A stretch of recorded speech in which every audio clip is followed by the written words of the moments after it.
I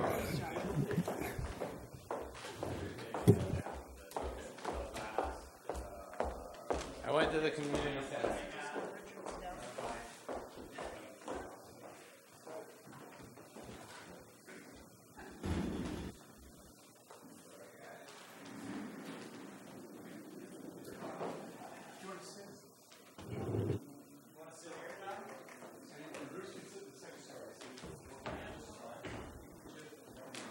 You are stuck.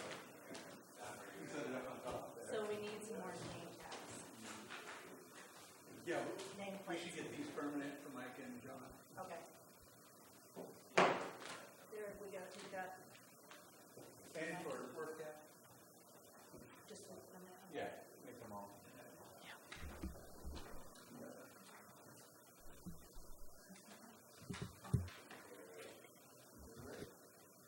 Okay, welcome to the September 1st meeting of the Water Reclamation Facility Citizens Advisory Committee. Looking around, I see we do have a quorum, so we'll call this meeting to order. And if we could have a moment of silence, please.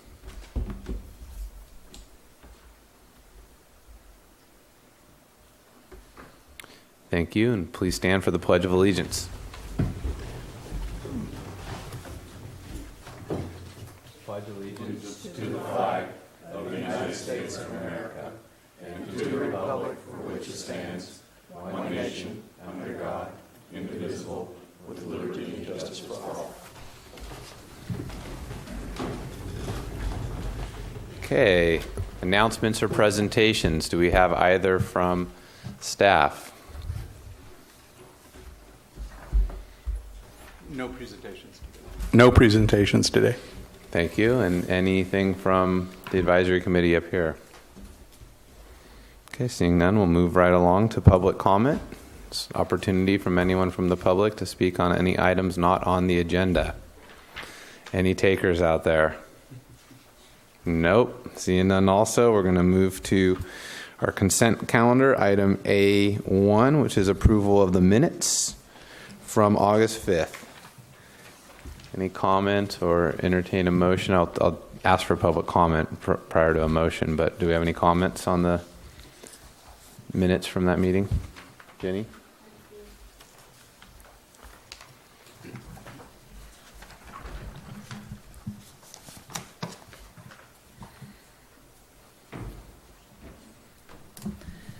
Okay, on page 2 of the minutes, where it's under C1, and it said, it starts with Mary Gorelick, recommended additional language to be added to the staff report. It should read 4, the revised proposal to clarify the project management system. So I would add those 2 words. And at the end of the sentence, so the sentence continues, project management system, MKN Associates has in mind, and amend the attachment and memo to clarify the additional activities associated with the increased budget. So I would add the words, the additional activities associated with the increased budget. And I also noted on page 1 that Stephen, it's just a minor typo, but Stephen Shively's name was misspelled. No offense. Thank you. Any other comments on the minutes? Any public comment on the minutes? No? Okay, I'd entertain a motion then, I believe, with those changes. I'll make a motion to approve the minutes with the revisions Mary brought up. Second. All in favor, say aye. Aye. Aye. All right, none opposed, passes unanimously. There's no. Moving on to old business. This is B1, an update on the Water Reclamation Facility Program update. Turn it over to staff. Okay, thank you. We've put a staff report together with some key items, and John Rickenbach is going to jump in with me to cover some of the permitting. Excuse me, just a second. I'm looking at the agenda that's posted online. We had B1 as being the WRF subcommittee updates and recommendations, and then I printed this offline today, and B1 is the update, B2 is subcommittee updates. If I have it backwards, I can switch it? No, that's the way I read it. Okay. Something must be weird with the one we have posted to the web because it's not the same. Well, we'll do the update first, and then the subcommittee. Never update mind, second. it's my error. You scared me. Yeah, Say, it's my error, sorry. So the recommendation for this item is just that the Citizens Advisory Committee review the information regarding the status and the next steps, and then, if appropriate, provide any input to the program management team, and also provide any direction to council related to the program, or any recommendations to council for direction of the program. We have the updated list of the different activities that have occurred to date, and you'll see that as attachment 1. And we'll talk some about those, particularly related to the environmental, the CEQA and NEPA compliance selection process in a minute. But I wanted to give a few updates on the some technical studies that have taken place. So regarding hydrogeology and also geotechnical condition of the site and suitability for a treatment facility, Fugro's completed some field work at the Rancho Colina site, and they've prepared a draft geohazard study. And they concluded that there are expansive soils at the site. That's not it's not a fatal flaw or a huge issue. It just requires some mitigation through like over excavation for the site. So excavating some material, bringing in new engineered fill, and reinforcement of the foundation and soil conditioning might also be considered. So they've presented that in their report. These are expansive soils are not uncommon. So it's a common issue on a lot of projects in the area. So no fatal flaws on the geotech. They also reviewed the suitability of the Rancho Colina site itself and the property south of the Rancho Colina site, just south of Highway 101, for either surface percolation of treated wastewater for groundwater recharge or for subsurface injection. And what they've concluded is at that particular location, based on the limited field work they did, that it appears that the soil layers are not very permeable, meaning the water doesn't penetrate very well without digging fairly deep through them. And the relatively shallow aquifer, so there's not a lot of storage there at that particular location. We're not talking about the groundwater basin as a whole, but just underneath that one part of a fairly large valley may not be cost effective for groundwater recharge. But one of the issues that came up, they use a testing technique, and I'll try not to get too in the weeds on this, but they use a testing technique called a cone penetrometer test. And what they do is they have a small rod that basically they push through the soil and they measure the resistance they get against that. And that tells them what types of materials they're encountering as they go down. So they hit refusal once they hit down 100 feet or so, and they're not sure right now if that refusal is because of cobbles or rock or if it's because of bedrock. So one thing we'd like to do is they're going to go back and do a more detailed boring where they go in and then actually get a sample of the soil, and they see if they can push through that to try to see what's there, to see if it might be, for example, it could be cobbles, it could be gravel, it could be good material for an aquifer down that low. We just don't know. So they're going to do some follow-up work on that just to see what the hydrogeology looks like deeper than they went with the cone penetrometer test. So they've got some follow-up testing there.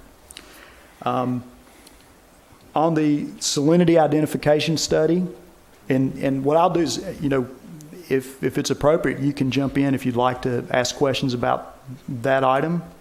If, I did have a quick question Sure. on it. So it sounds like basically the Rancho Colina site will not lend itself well to percolation from surface water, so to speak, like a pond out there that would perk down due to the expansive soils. But if you're going down to try to find the aquifer below, do you think they're going to allow direct injection down to that level of the wastewater at some point in time in the future?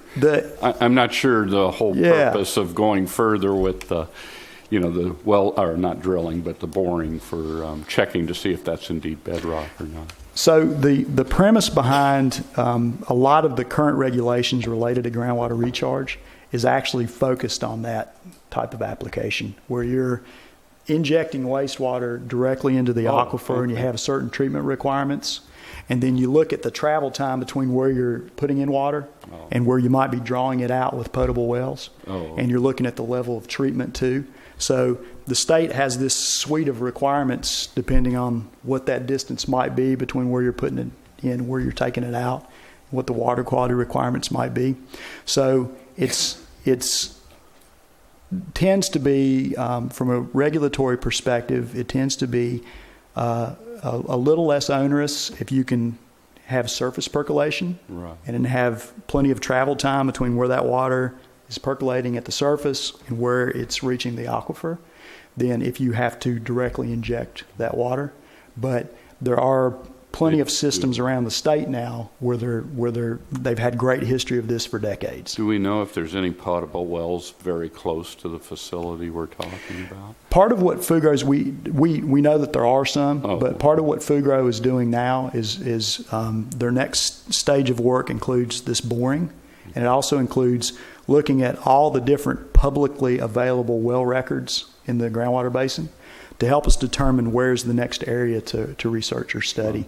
And so we'll have a good base of information. The city's collected plenty of information in the past and other studies as well that will feed into that.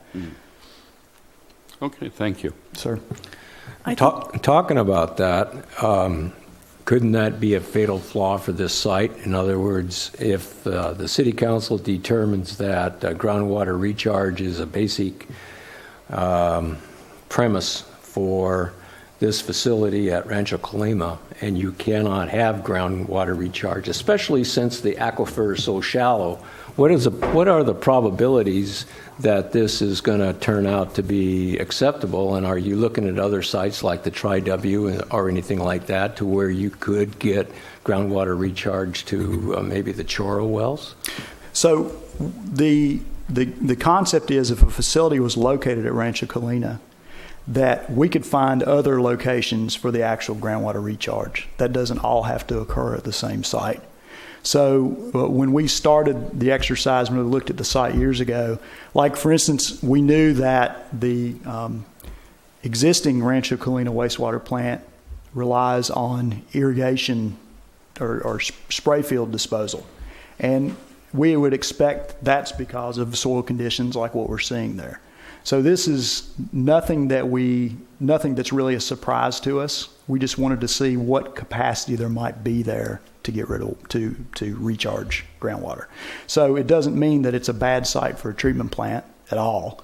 All it means is we need to do some more study, see if we couldn't recharge water there, and if we can't, we can find other locations up and down the valley that might work. One thing we know for certain is we know that the city's Morro Valley wells that are located within city limits, we know those are good producing wells. They produce several hundred acre feet a year of water. So we know that we've got a good aquifer that we're in and above. It's just finding the best location to percolate that water and hopefully the least distance from Rancho Colina. But it really, the pipeline cost increases the farther we get from Rancho Colina, but we know that aquifer is a good producer. If that makes sense. But you can't contaminate the existing wells that are there with deep well injection either. So it seems like you've got a conundrum here. Well, the other, one of the concepts that we've discussed really since the siting study was done is there are a number of ways to reuse or to deliver wastewater for reuse. And one common one is is groundwater injection. And you know, you mentioned that like polluting the existing water supply with that water. Well, the state regulations now are, provide guidelines for what the treatment requirements are for precisely injection of groundwater and then injection to groundwater and extracting it out. And we know it's been done in other areas for decades. Orange County Water District, a lot of places around the state have done this for a long time, and we have a good body of evidence to support that as a viable way to supplement groundwater supply. Excellent. Mary, do you have any comments? Yeah, I just wanted to say that my initial reading, I was really disappointed when I saw that sentence, but I think you've answered some of the main question that I had. I'm happy to see that you're going back and looking at doing further studies there. My comment was, you know, I was worried that you were just going to be, you know, you had mentioned that you were going to be looking at publicly available records of wells. I was hoping, I hope that's not it. You know, you said that, you know, you were going to be determining other locations that might be more appropriate for groundwater discharge. So my question was, so what is your strategy? I'm optimistic that you're going to find maybe there was a cobble or something that this site is fine.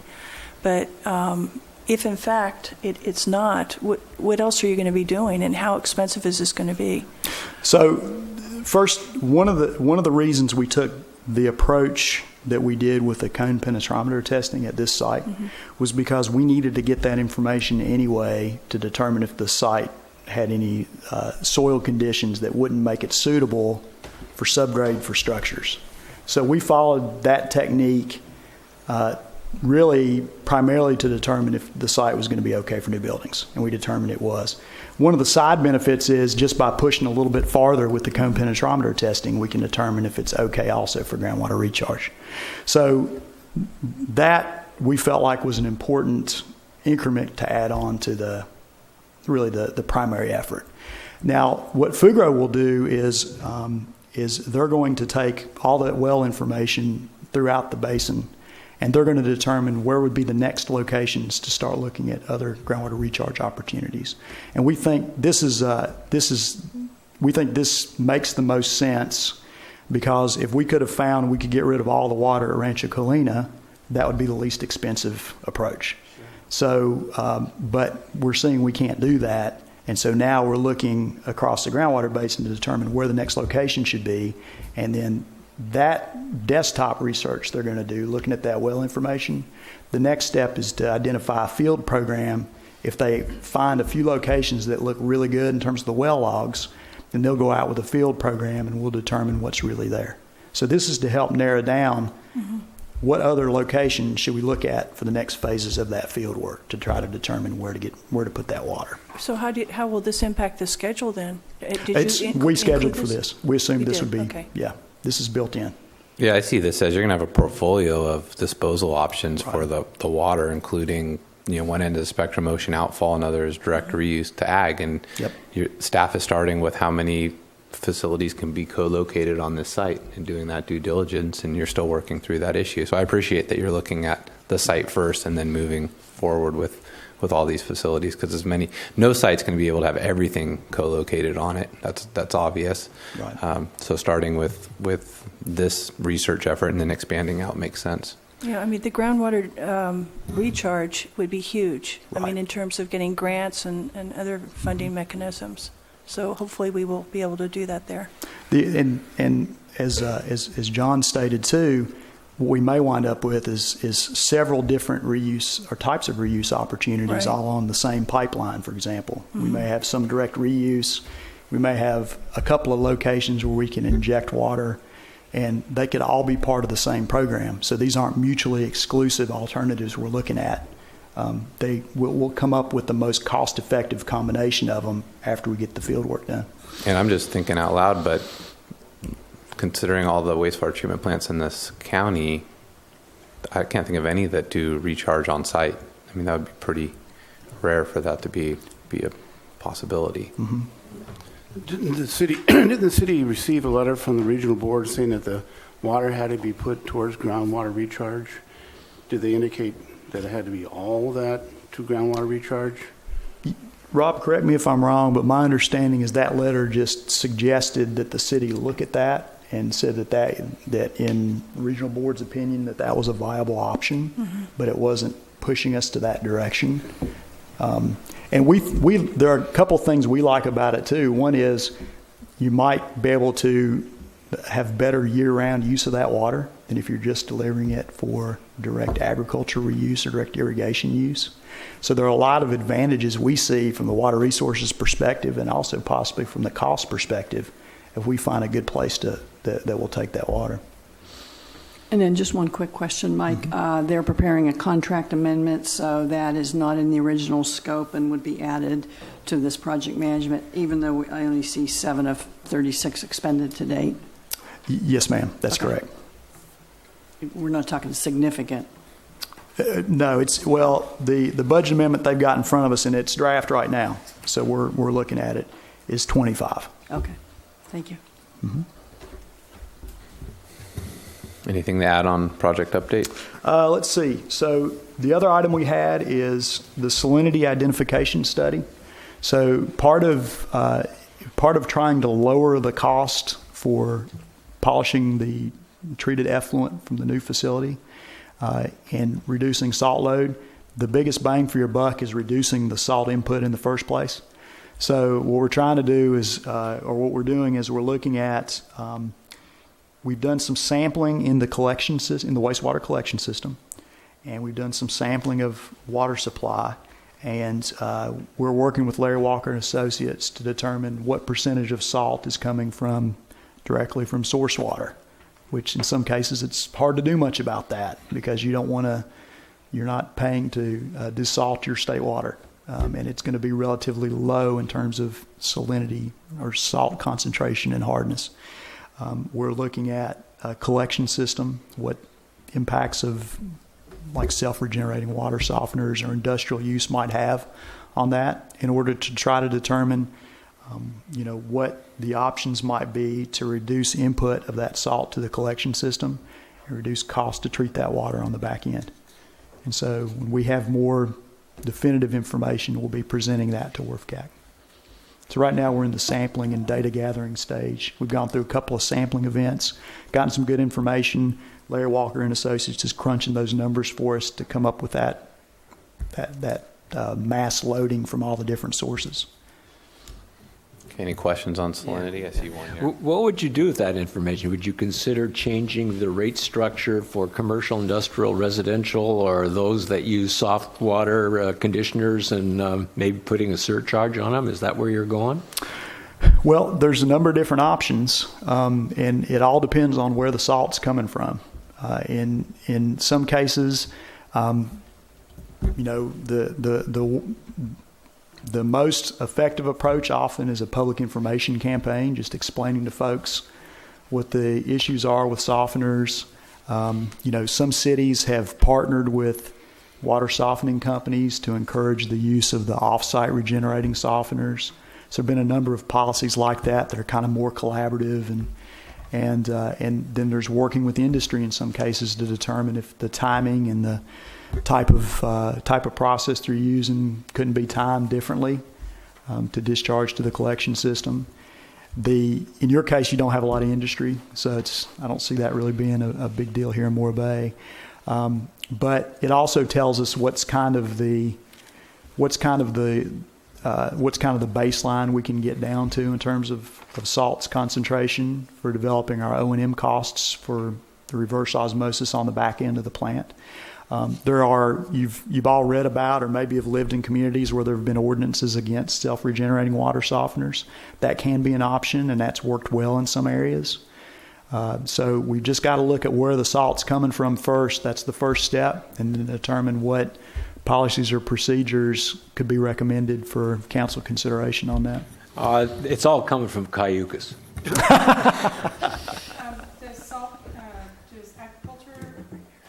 Does agriculture contribute to the salt levels? It would be hard to determine that because what we really do is we're looking at we look at the collection system and the treatment plant kind of as a bubble. Everything coming into that bubble or out of that bubble, we try to put numbers to. And so we can see things like what, in your case, most of your water is coming from state water the majority of the time. So that's really the input of salt to your water system. And then folks are using that water and it's going into the wastewater collection system. So it'd be difficult to tell, really the effect of ag on that wouldn't picture into that analysis. Okay, any other questions? Any further update from staff? Yep. Thank you, Mr. Chair. Yeah, this will kind of dovetail into item 2B to some extent because the environmental subcommittee worked on the selection process for the CEQA NEPA consultant. But what I can do right now is provide an update on where we're at in that process. On July 14th, we received 6 statements of qualifications from different consultants to provide CEQA NEPA services to examine the project. We chose 4 for interviews that stood out among the 6, and we conducted those interviews, and that would have been a committee that would have included the group here, plus John and Valerie were part of that group as well. We conducted those interviews last week. All very good interviews, all very interesting approaches. At this point, we collectively agreed that of the 4, ESA stood out on top, but AMEC Foster Wheeler was a pretty close second. And so the idea at this point is we're starting to enter into a discussion to negotiate a scope and a fee with ESA, but if we can't reach an agreement there, AMEC Foster Wheeler would make a very good second choice. Just to give you a feel from this desk's perspective about why they stood out, they had a very strong management team involved. They had excellent qualifications for water and wastewater projects, almost unparalleled among the group. They had very focused answers to the interview questions, and they were very creative in terms and understood the issues in Morro Bay about how to move forward in this effort if from a speculative perspective, knowing what they knew about the past. They had a very clear understanding of how to mechanically approach the CEQA NEPA process. They understood the CEQA Plus process. It's a nuance, but that's a very appropriate way to deal with projects that have SRF funding as part of the background of the project. Excellent coastal permitting experience, although they're not being asked to do the permitting per se. The fact that they have that is really going to be helpful to the program management team because we can work pretty collaboratively with them and Black & Veatch, and ultimately with the firm that moves forward with the project. Very good interaction with the panel amongst themselves and with the interview team. So we had a good chemistry. That was very important, I thought. And ultimately, they're familiar with Morro Bay's past issues. They were the firm that in the past did do the environmental impact report previously on the update that didn't happen, but that environmental impact report was actually quite a good one, even though it's not for this current project. So they actually had a very good familiarity. AMEC Foster Wheeler had many of the same strengths. They just didn't have quite the same level of internal experience on water, wastewater projects or local familiarity in the city of Morro Bay, but really had outstanding staff, and they would do a very good job too. So at this point, as I say, we're moving forward in discussions with ESA. Our plan would be, pending your input here, to bring back to you, if we can negotiate a scope and a fee, a discussion of that at the next WRFCAC meeting, which I believe is set for October 6th, at which point you can make a recommendation whether or not to go forward with that and make a recommendation to the council. So that's my report on that.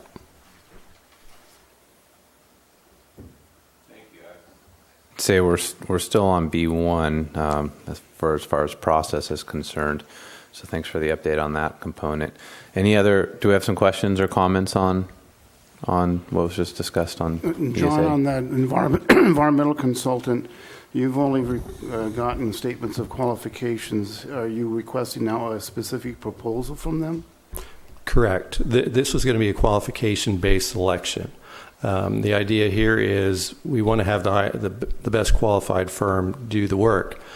They did provide actually a preliminary, we asked all the firms to provide a preliminary scope of work and a cost, knowing, however, that they didn't know everything they needed to understand to do that. So what we're asking them really to do is refine what they provided before. And in some cases, we're going to add a little bit to their scope. Other cases, we'll probably take a few things away, but it'll be a refinement. Okay, any other comments or questions? Yes, sir. I guess this question is for Mike. Is this the format of which we are to expect in the future for progress updates? And especially the schedule end of it with the task, approximate date, and notes on it. Is that the way you plan on providing us with updates? That's what I would propose, but we can follow a different format if you'd like. Well, I was wondering what happened to that task that you were considering a new project scheduling system, and I never heard or see where that was very high on your list, and I don't see it anywhere in the existing or near future on whether or not you're going to do that. Are you still planning on doing that, or are you just sticking with this format? No, well, so what we'll have is a couple things will occur. One is the program management software tech memo that we're going to be submitting internally and reviewing with staff at the end of September.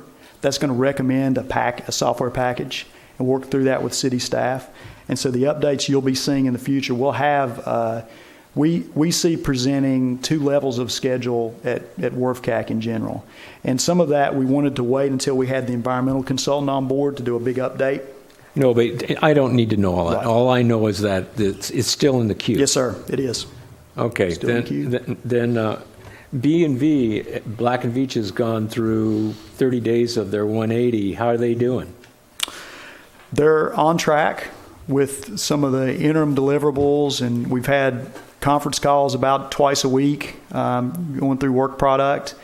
You're happy with them? Yeah. You're happy with their progress? I'm happy with them. They're right on track. And they're on track? Mm-hmm. Okay. And then whatever happened to Cayucas? Do we have a status on Cayucas? I don't have a formal update.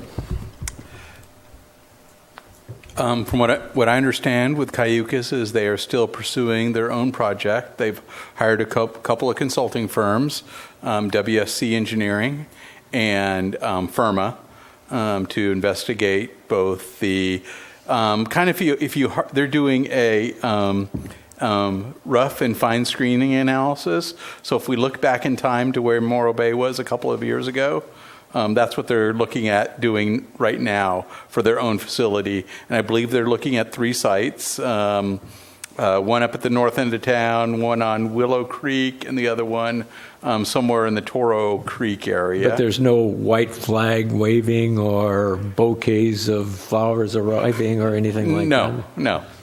We will be having a JPA meeting next week, right? Yes, next Thursday. But you will have your JPA meetings, and both parties are going to be present, huh?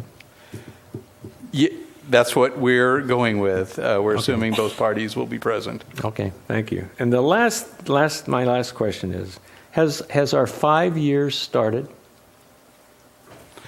Not officially. We don't have an interim permit from the regional board yet. Okay, so we're still in foreplay. We're still in float. Yeah. Okay. Thank you. Okay. Say that. Thanks. All right, any other comments on B1? Yeah, there was one item here on your near-term schedule beginning in October. There'll be a survey. What are we surveying? Who's going to do that? Oh, go ahead, sorry. I was going to say that's the project. So we have a surveyor who is surveying the Rancho Colina property. So it's base map development. What about the Highway 1 corridor? The Highway 41 corridor, and then we're also picking up some additional area with a little less detailed mapping, covering some other city streets up to the north in case we need to realign pipelines and up through that area. So we're capturing a fairly wide swath of preliminary mapping going from the existing plant up to Rancho Colina. And the city hired Joanne Head to do that? Yes, sir. We solicited, we sent out RFPs to, I believe it was 4 surveyors. I think that's right. We got 2 proposals back, and Joanne Head Surveying was selected and under contract. And they've already, in fact, the plane went up last Friday, I think, for the aerial.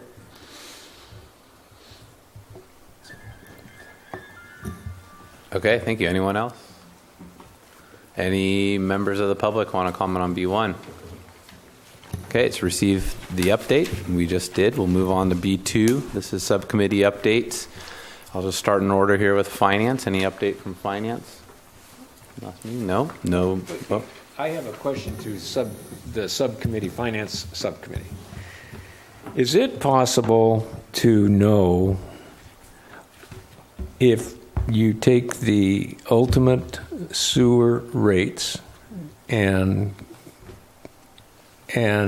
know what the sewage fees would be at that time and the customers, and come up with a sum of money and be able to develop using assumptions for interest rate and a 40-year life and come up with how much of a project we could afford with those ultimate rates? Let me make sure I understand the question. Oh, okay. Okay, so first of all, you said extrapolate the old rates that customers have been paying for what period of time? No, we have new rates in place. Understand. Use those new rates at their ultimate highest, and then using those rates and the usage that we have today, with that sum of money, could you extrapolate with using a 40-year life and say a 3% loan, how much of a project we could afford? I think financially that would be possible with the right information. You would have to, basically what you're asking is what portion of the current rates are not as part of the service we're providing today, but basically a savings into the future. Yeah, I wonder whether you could just throw some assumptions, like 40-year life sounds reasonable to me, 3% sounds reasonable to me in this market, and we have a rate structure in place, and we know what the usage is for cubic feet or acre feet or whatever it is, and be able to crank through that and come up with say a monthly or a yearly fee that would be able to be determined whether the existing rates, how much of a project we could afford? My answer would be theoretically, yes, that is possible. Whether we have the data as our finance subcommittee, and no, we don't. We know that. But how much we would have to get, or is that better? Would you be interested in doing that? I don't know that we have the full expertise to do that. We're not, we don't have all the finance. We're the best of the finance this group has to offer. Well, all I'm getting at is I think it'd be interesting to know with our new rates how much of a project we could probably be able to handle without going back for more. The problem is the rates right now only go out 5 to 6 years, I think, right, Rob?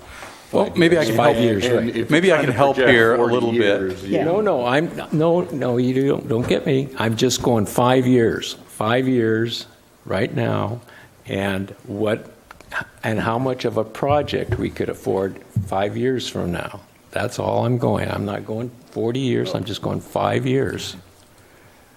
Let me see if I can provide some help with this question here. So when our rate consultant, Barta Wells, established those rates, they took the estimated project cost to build the rates around the capital projects portion of it. So they took a $75 million wastewater treatment plant, plugged in 75% of that, which was our assumption of what our share of that would be before the April meeting with Cayucas, and that's how we established those rates. So it's about a $68 million input into the wastewater treatment plant portion of that is what we assumed.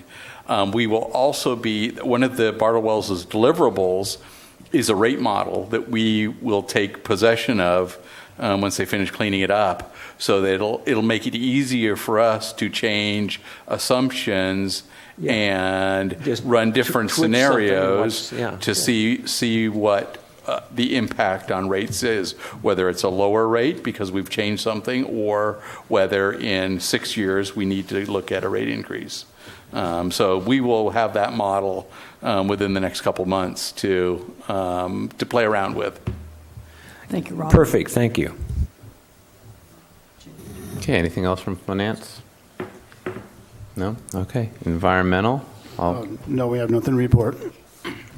Well, I would just comment what was talked about on B1 is that the interview team that staff put together, I thought was very well rounded, and the questions were excellent and challenging, and we had a high level group of applicants come forward wanting to do the EIR, and happy with how the outcome came about. I'm still talking. Oh, on finance? My Go ahead. apologies. One more thing. I did receive an alert from one of the water CFCC funding fair upcoming September 23rd from one of my water alerts. And this is up in Sacramento, but hopefully, Rob, you might be aware of this, or we could make you aware of it, or it looks like at least they have the fair will be webcast, which would probably be, of benefit, perhaps. Okay, thank you. And engineering subcommittee? Any comment? Nothing at this time. Okay. Any public comment? Nope. This is also, I'm sorry, Valerie. I do just have a general comment. I attended the city-sponsored workshop on August 17th, and Mike Nunley gave an overview of the water reclamation facility, the project, and I guess one of the things that I was wondering about too is that maybe we should do a little bit more public outreach. I realized that was the first one, and it was kind of short on the agenda, so to speak. And so next time we have one of these, I know that I sent some emails out to people to try to alert them that this meeting was going to occur, but I don't think I saw it in the paper. It may have been in the paper. But don't necessarily rely on the public websites. I thought the city council expressed a number of concerns that I think that the group people on this committee and others have expressed through time. The concerns about the cost of this facility, the fact that we'll be reclamation ready, kind of like all dressed up for a party but nowhere to go. Because we still are a couple of years out, and I think there's that anxiety that we're spending an awful lot of money, and it would be nice to be ready to go in 5 years. But the reality of that is it doesn't look promising, in other words, because we just have a lot to work out in regards to who or what our customers are going to be and what direction we're actually going to go. Also, too, did come up who would be responsible for the costs should the reclaimed water go to agriculture in terms of those costs. Will the residents of Morro Bay bear those costs? Because it's not, to transport the water to agricultural locations. So one other thing too I would focus on is that one of the things that I think that the city manager and some people were saying is that, well, we're going to replicate what we have, and we're just moving it some other place. And then that's phase one, and then phase two, we're going to do this other stuff. And actually, we're doing a lot more than replicating what we have. We're building a brand new modern facility, and we are treating to a higher level. And so I think that it's important for the program manager, the project manager, and the city that when we have these future discussions, that we make it clear that we are building something that is state-of-the-art facility, and they are getting a lot for their money. So. And I'd like to add one that prompted a comment on my end. The outreach was one thing I didn't bring up before in item B1, but it's perfectly appropriate here too. We are putting together an outreach program, and one of the that's the next one. Yeah, then I'll hold this one until we get there. But I do think we can circle back to that. One thing I'd like to add to Valerie, though, on the outreach program, that workshop, I wasn't able to make it, but for the public, you can go to YouTube and watch these, and they were already, I watched it probably about 4 or 5 days ago. It was already up on YouTube. That's how I found out Mike's in charge of everything. So. Okay, there's no public. Anything else? No? This is also receive and file, so we'll do just that and move on to new business, C1, discuss objectives of the outreach plan. So we're here. All right. Now I can start talking. Yeah. C1. It's going to get to it anyway. Good segue. At this point, we're starting to we're well into putting together our outreach program. One of the challenges at the beginning is trying to figure out how to get all the moving parts to mesh properly. That is to say, WRFCAC meetings, council meetings, workshops, stakeholder interviews, website, other means of outreach. And we're putting together a plan that will ultimately, we will be able to present to the city council on the 22nd. We don't have the plan fully outlined here, but I can give you the broad brush strokes of it and a couple things that we've talked about that I think need your input. A couple of the first workshops that we intend to do really focus on the facilities master plan, and they'll focus on input that we want from the public relative to the facilities that are appropriate there, but also that make sense there to give Black and Veatch some additional input as they put together the plan. And then ultimately when Black and Veatch puts together the plan, feedback on whether they got it right. So that's the general themes on the initial workshops on that end. But we do have some timing issues we'd like to talk about. Black and Veatch will also be putting together a variety of tech memos and such, which would be useful to have your input on. And Mike will want to follow up on this in a minute. But it may require or may be useful to have additional meetings from you as things move forward. Not so much this month, but we're thinking in October and probably in November. So if you might want to discuss that in terms of the timing. They don't have to be on the regular day that we're doing. In fact, one of the workshops we're talking about may be better done in the evening so we can get a better audience. So that's one thing to consider. But the very short story is we are putting together a full program that's going to deal with workshops in the short term, how to lay out interim steps of Black and Veatch is putting together. I think some of it's going to have to do with us addressing issues that Valerie, you described about trying to publicize what this project is. And so people understand that this is part of the city's overall water portfolio project planning, if you want to put it that way. And that's the very short update, and I'm sure you have some questions, but I know Mike probably has a little bit of extra information relative to how we integrate Black and Veatch into that process as we move forward. The other part of the outreach part is on the reclamation planning side. We're putting together the reclamation master plan, and part of that is to figure out some of the questions that many of you have raised already today. Who's going to use it? How's it going to be done? What's it going to cost? Is there a market? And so on and so forth. How feasible is one method versus another, or is it a combination that we're going to do?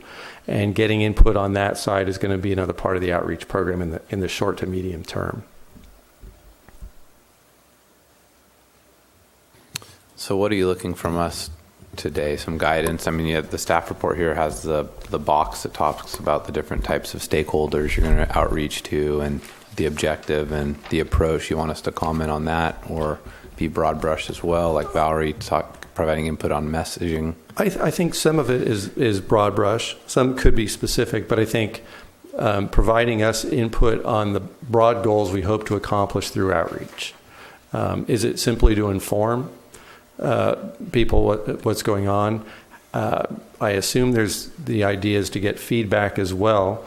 Timing of that feedback is going to be very important. How detailed of a feedback are we looking at?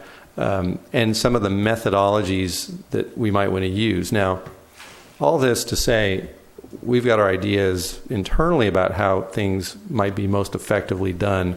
Certain things through workshops, certain things maybe at a forum such as WRFCAC, and certain things may be done more one-on-one in interview situations. So we're not really asking that level of detail here. It's more what aspects of the upcoming parts of the project, whether that's facilities master planning, reclamation, just general publicity, the website, whatever it might be, that you'd like us to really focus on as part of the plan, knowing that we're going to deal with all of them so we can prioritize things that make the most sense. And then the other kind of input that we're looking for is whether you're willing and able to hold more meetings, and you might want to discuss days that may or may not work in October. Preliminarily, what we were thinking might work is normally you have one meeting a month, and that's the first Tuesday. Well, it could be the third Tuesday as well, which in the case of October, I think is the 20th. In the case of November is the 17th. But it may make sense to do that kind of meeting at night if the idea is to have a workshop that's intended to reach a wider audience. So those are the kind of issues you might want to discuss. Yeah, so I have some comments. Thank you. Basically, the Finance Subcommittee had met back in our February meeting, and we had put some notes together of some flyers and, two goals primarily. Number one, community outreach, and number two was about aggressively pursuing federal and state grants. So, and on the number one goal, the improved community outreach, we were focusing on flyers and brochures, and we cited some examples and that. So I have a copy of that, or I refer you back. I think that was receive and file in the minutes. So, now it might be a little more appropriate to review that. And go ahead, Jenny. That in that memo that she had just mentioned, you're probably aware of it, but it actually talked about the milestones when it would be appropriate to conduct the community outreach. So that would be our broad brushed comments. But I also had some specific comments on the table that you provided. And I guess the first comment I have is a question, and I'm just wondering when the draft outreach plan is going to be available to to us to review, because I looked at the schedule and it looks like we're not scheduled in there before the next meeting. So I'm wondering, is this an opportunity for a special meeting for some of the members of the WRFCAC that want to review that document before you present it formally? Go ahead. I can answer that, or you can ask the rest of your questions. Either way, whichever way you want to do it.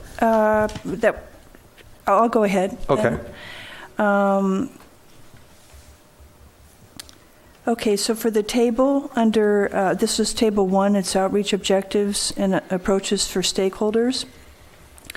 And I'm kind of going along with what Valerie had suggested.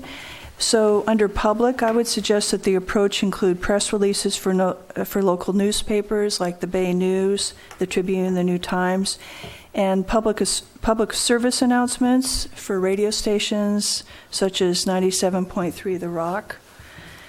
And under public agencies, I think this is really important. I would suggest that the approach include monthly workgroup meetings via conference calls with the regulatory agencies. And the purpose of the work group would be to share information regarding the WRF, progress, issues, funding opportunities. And I would suggest, I have a list of suggested members, but it would include Morro Bay staff, state agencies, like the Coastal Commission, Fish and Wildlife, the Regional Water Quality Control Board, some federal agencies like EPA and their both headquarters, and the Region 9 office, Department of Interior, and even local regulatory agencies like San Luis Obispo County. When I worked at EPA, we often did this.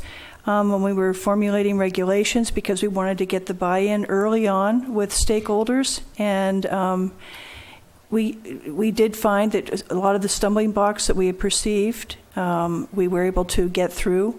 And so I think that monthly meetings with the stakeholders via conference calls is one way to do it.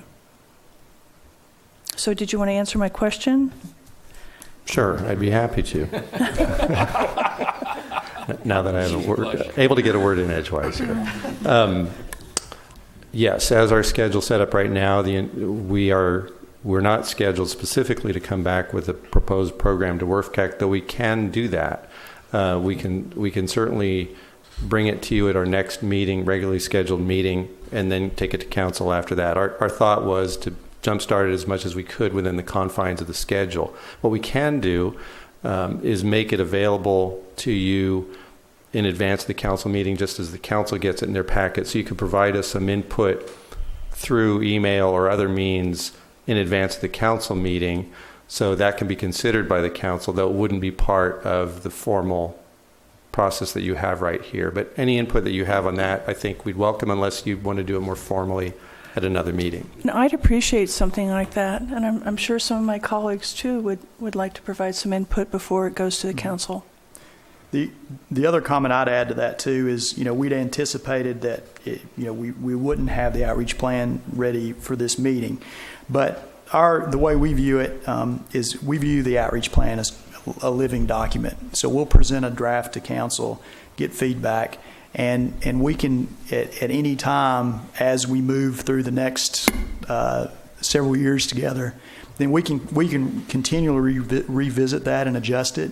And so I think John's idea of sending it out to WRFCAC and getting comments before council is a great idea. Mm-hmm. We can take all the comments together, update the plan, and then as we move through this, we're going to learn a lot about things that need to be retooled or maybe explained better or presented again as we move through the process. And I would say we're going to be continually looking to WRFCAC to advise us on how to adjust that outreach plan as we're moving forward. So I think this is going to be one of those things that it's not going to be a document that goes and sits on the shelf as much as something we're continually revisiting and revising.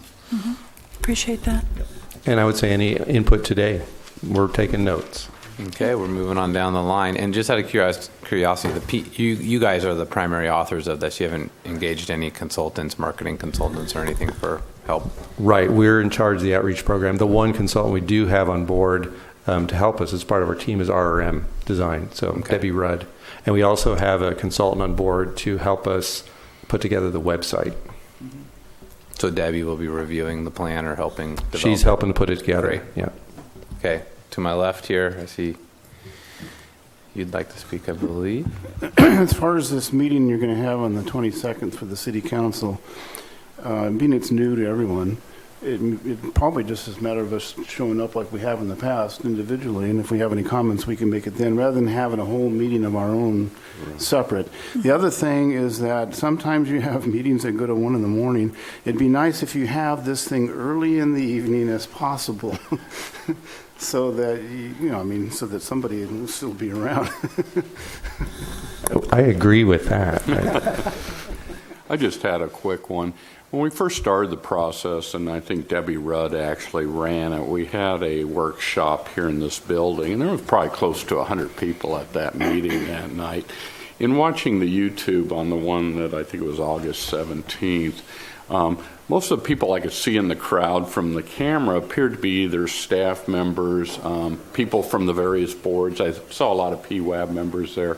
Are you seeing much public anymore? Because sometimes, I agree, I forgot who brought it up, I think it was Mary, about the getting PSA announcements out and some of the media things, because I see them because I sit on boards and I get emails that say this is occurring, but a lot of the public, short of reading the Bay News or hearing something on the radio, may not be aware of it, or it may just be overload of so many meetings, and I don't know, but did you have much turnout at that August 17th of the general public other than, say, the board members, staff members? I saw 2 or 3 people get up and talk. There are only 10. There was about 10? Mm-hmm. Oh, okay, thank you. But I do agree. I think you do need to get it out there more, especially the media side of it. And Debbie seemed to have a pretty good handle on it the last time around. Yeah, the thing I'd add, that meeting on the 17th was, the purpose of it was a city council work session. That might be another reason too. Okay, so it wasn't a full-on public workshop. No, kind and of the public situation. was invited to it, but Oh. the purpose was as much to talk about kind of the higher level program management efforts okay. with council.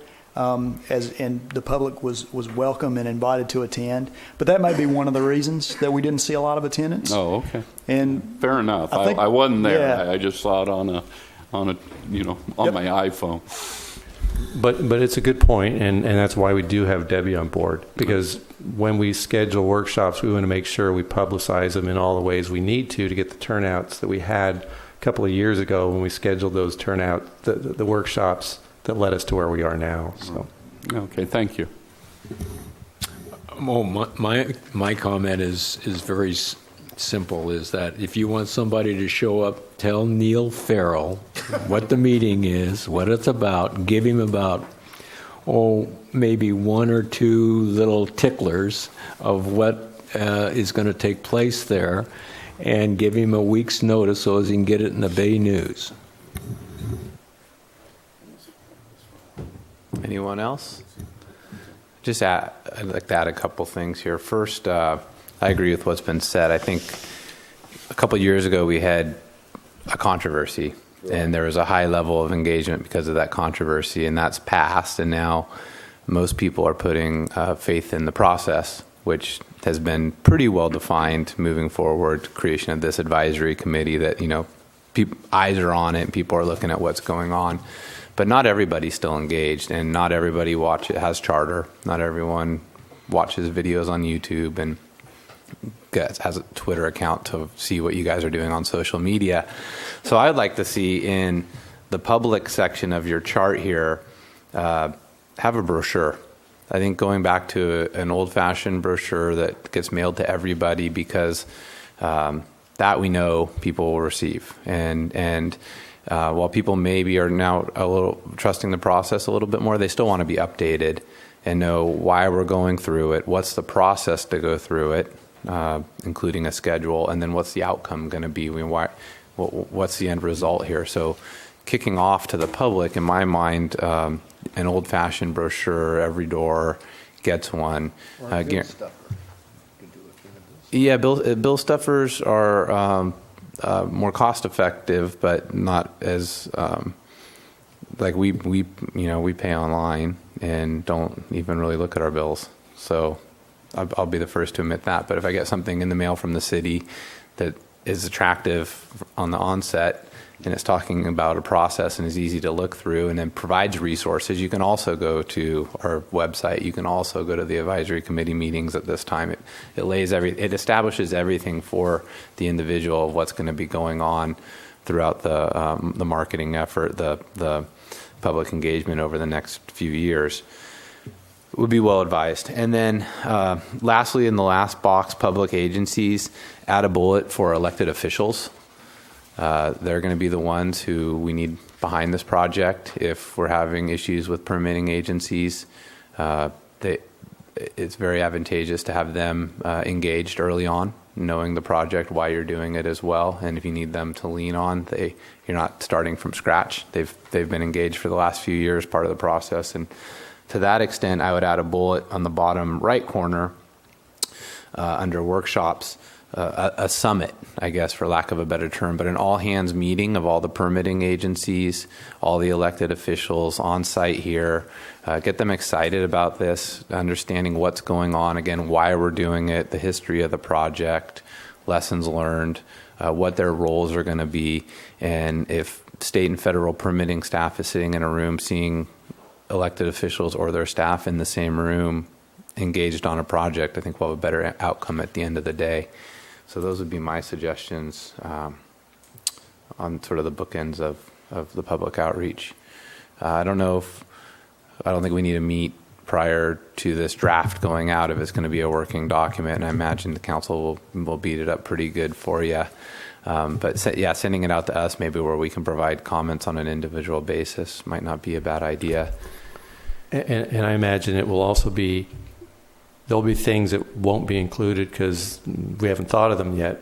But what we want to do is define the next 2 or 3 months pretty clearly, because we need to get through that, and we can keep adding things on as we move along. But that's where the immediate focus needs to be. But a lot of great ideas right here too.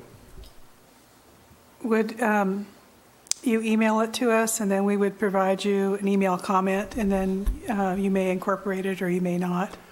We could do that. Is that what Sure. you were thinking? That'd be the easiest way to do it. Mm-hmm. Okay. And like we've done that in the past, and don't pick out typos, but just more content, direction, and purpose of the document. Okay. Sorry. The other thing I would point out too is if you send comments back to us, if you don't CC all, since we're trying to follow the kind of the Brown Act intention, then that just it makes it a little more transparent, I think. I think if you just send it to us each individually, Yeah, we'll do that. that helps. We'll do that. Okay. Because sometimes you just accidentally hit reply all, and Yep. that's not your intent. I was wondering, in terms of the public getting the information out, I agree with the brochures and the flyers, and I still pay hard copy. So I still think that an insert in the monthly bill would be a good thing. I was also wondering about an information table at the Saturday market or any other sorts of public events where we have a lot of good information. We could, at the table, we could have a map of where the existing facility is, what we're talking about in terms of where we're planning to go. If we're going to develop brochures, that could be available. It just seems like we have a lot of good information, and of course, somebody has to be there to man it.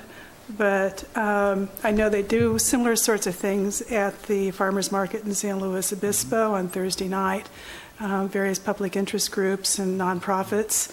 And it seems like it would be a good thing here. I think that we get a good mix of local people who utilize the Saturday farmers market. It's not just out-of-town people. So that's potentially a possibility. I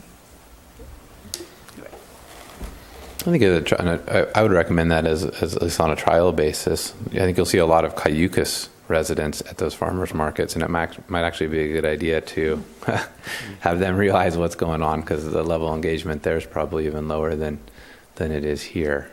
So, recommendation is at least something to think about on a trial basis. So, do we want to talk about meetings, having them the first and third Tuesdays? Is this just for October or ongoing as we develop these plans? I think right now it's just for the October and possibly November. This is something we talked about before, that there might be times where there's a greater need. This might be one of those times, and then we might revert back to the normal schedule after that. And that would be an evening one. You'd suggest a little later in the evening. Actually, I'm not sure that that's what I'm suggesting right here. I would say if we're going to, tentatively, we're thinking of turning the mid-October date into a workshop. If it were going to be a workshop, then it would be better in the evening. But if it's just to get more information to you, which might be the case of November, that might be a workshop too, then a regular timed one would be okay. So what I'm asking, I guess, is how flexible are you in October and November to either idea, so we can try to work our schedule? Well, I'd say this is what we signed up for, and we kind of expected we would have periods of more heavy lifting. So if it's staff's asking for us to meet and provide input, we should be available, or at least hold the meetings and recognize that not as much time as they can. Mm-hmm. Much notice. We need as much notice as we can. We need as much notice as you possibly can give us. Yeah, we signed up for this, but we need notice. We have schedules too. Well, I think if you just give us the dates, we can put them in our calendar, and then we know that you want 2 meetings in October and 2 meetings in November, and we'll just put in the calendar. Okay, and I can tell you this right now. The regular meeting of October 6th is on, and the debate among the group here is whether we should do it on October 20th, which is a regular Tuesday like now, or on the night of the 21st, which is a Wednesday. The reason we couldn't do it Tuesday is that's Planning Commission that night. And there may be other days, but those are the ones we're batting around right now. And then in November, right now we're talking about November 17, which would be a regular Tuesday. And I guess if it's a workshop, maybe the 18th, the night of the 18th, which is a Wednesday. I think it's understood if someone can't make it because of unforeseen circumstances. That's perfectly reasonable. But quorum is we've not had quorum issues at all moving through this process so far. Did you have some comments earlier? You looked like you'd wanted to say something. No, I was saying I was thinking on the market, that would be good to do as a trial, and maybe we alternate among some of us showing up to help out, so it's not, encumbrance on everybody's schedule.